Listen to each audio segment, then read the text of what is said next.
name's Vicki Purina. I work as a teaching assistant in the Calderdale school, and I'm a member of Calderdale. I think I'm alright, but if everyone can hear, I'll make a little bit more effort. I'm a member of, I'm a convener at Calderdale Local Government Unison branch, and I'm also a member of the Unison National Executive. I will say that I'm speaking in a personal capacity because the current climate within Unison is prone to witch hunting. So I am very much speaking as a low-paid, part-time mother of 4 who lives in Calderdale. That's why I'm speaking as. And I'm really excited by this meeting and really proud, and congratulate the people that spent a freezing weekend leafleting to build for it, and clearly it's paid off. I would want to wish all the best to the crazy students who are going to walk and camp over the weekend.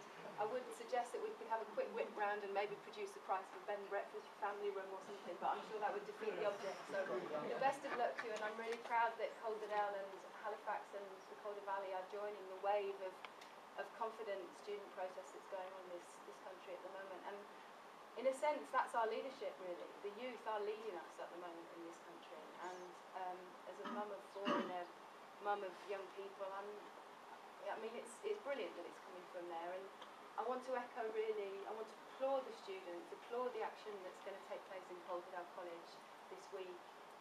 Welcome and greet, hopefully, the NUS spokesperson, the president, meet you, hopefully, and say how exciting I'm finding that it's happening in Calderdale.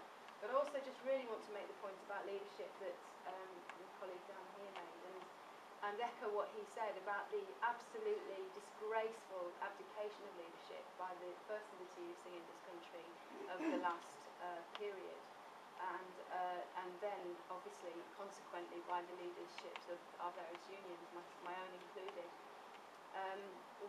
Myself and the other lefts on the Unison NEC have been arguing since the spring of this year that a national demonstration is vitally needed to raise the confidence of workers and communities to fight against what was coming in terms of the comprehensive spending review, and we all knew it was coming and now has come.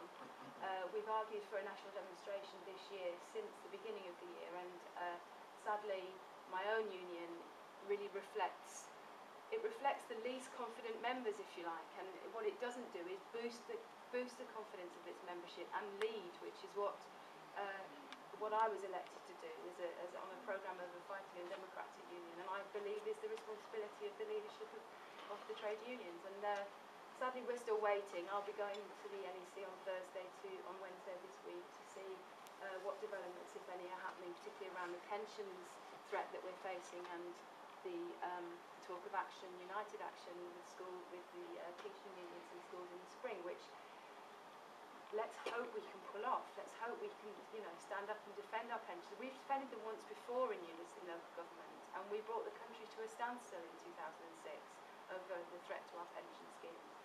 And just at the point where I believe, and plenty of others in the unions believe, we had the, we had the employers where we wanted them, really, and the government where we wanted them. We took our foot off the pedal, and we cannot afford to do that anymore. If people are showed a lead, they will fight. And the students, I mean, look at the student president. He has had to come out and support what's going on, and the reason he's had to support it, having disapproved of it 2 weeks ago, is because if he doesn't, he will become irrelevant and be swept aside. And so he should be, if he's not prepared to applaud his members who are prepared to fight and defend their educations and the educations of future generations. And that is what will happen.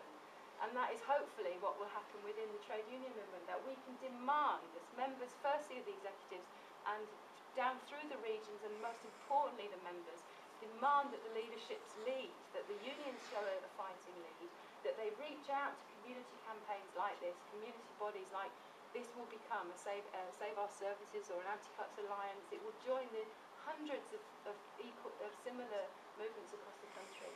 And it needs the trade union movement to throw its weight, its money behind it, its support behind it, and its confidence. The key is confidence. And I think, I'll finish on this point, I would like to see, and I don't think it's too much to ask, a demonstration on the streets of Halifax, led by brave fighters like Alice Mann, who have a loyal following in this town and its surroundings. She's spoken out bravely and voted against the war and the invasion of Iraq, against the speed. She has an excellent fighting record, and she She is prepared to march through the streets of Halifax. I know she said she will. She's prepared to bring the traffic to a standstill and lead the students through the streets of Halifax with the rest of us behind them, saying, in Halifax we are not going to lie down and die. We are not going to watch our services and our jobs be ripped from under our noses. We will fight and we will win. Thank you.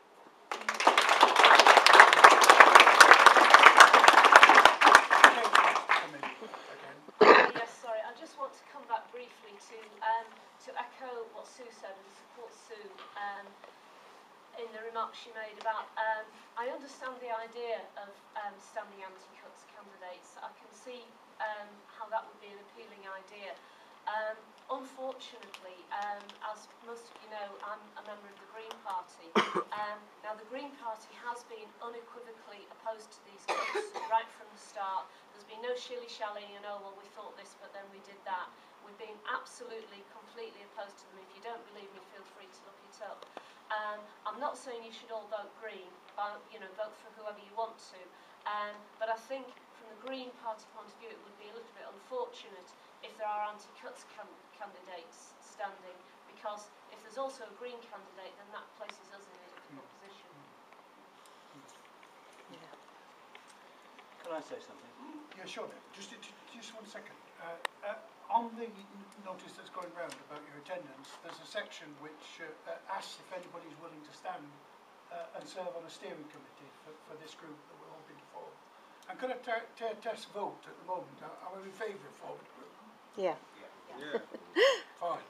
Well, then some people have got to indicate on that sheet that they're willing to serve on that steering committee, because we can't wait once a month to meet like this. We've got to have some action. We need lists of speakers. We need people to go to organisations and speak to them and mobilise them. We need a website setting up and all sorts of things doing that are boring and a little bit bureaucratic, but they still need doing. Now, unlike the youth, I didn't, being a lifelong trade unionist, I wasn't ever young. I came into being as an ill-formed 40-year-old. Therefore, I haven't got the zest and energy of these people. But we do need the energy and zest of some of these people on that steering committee. So please put your name down, don't be shy.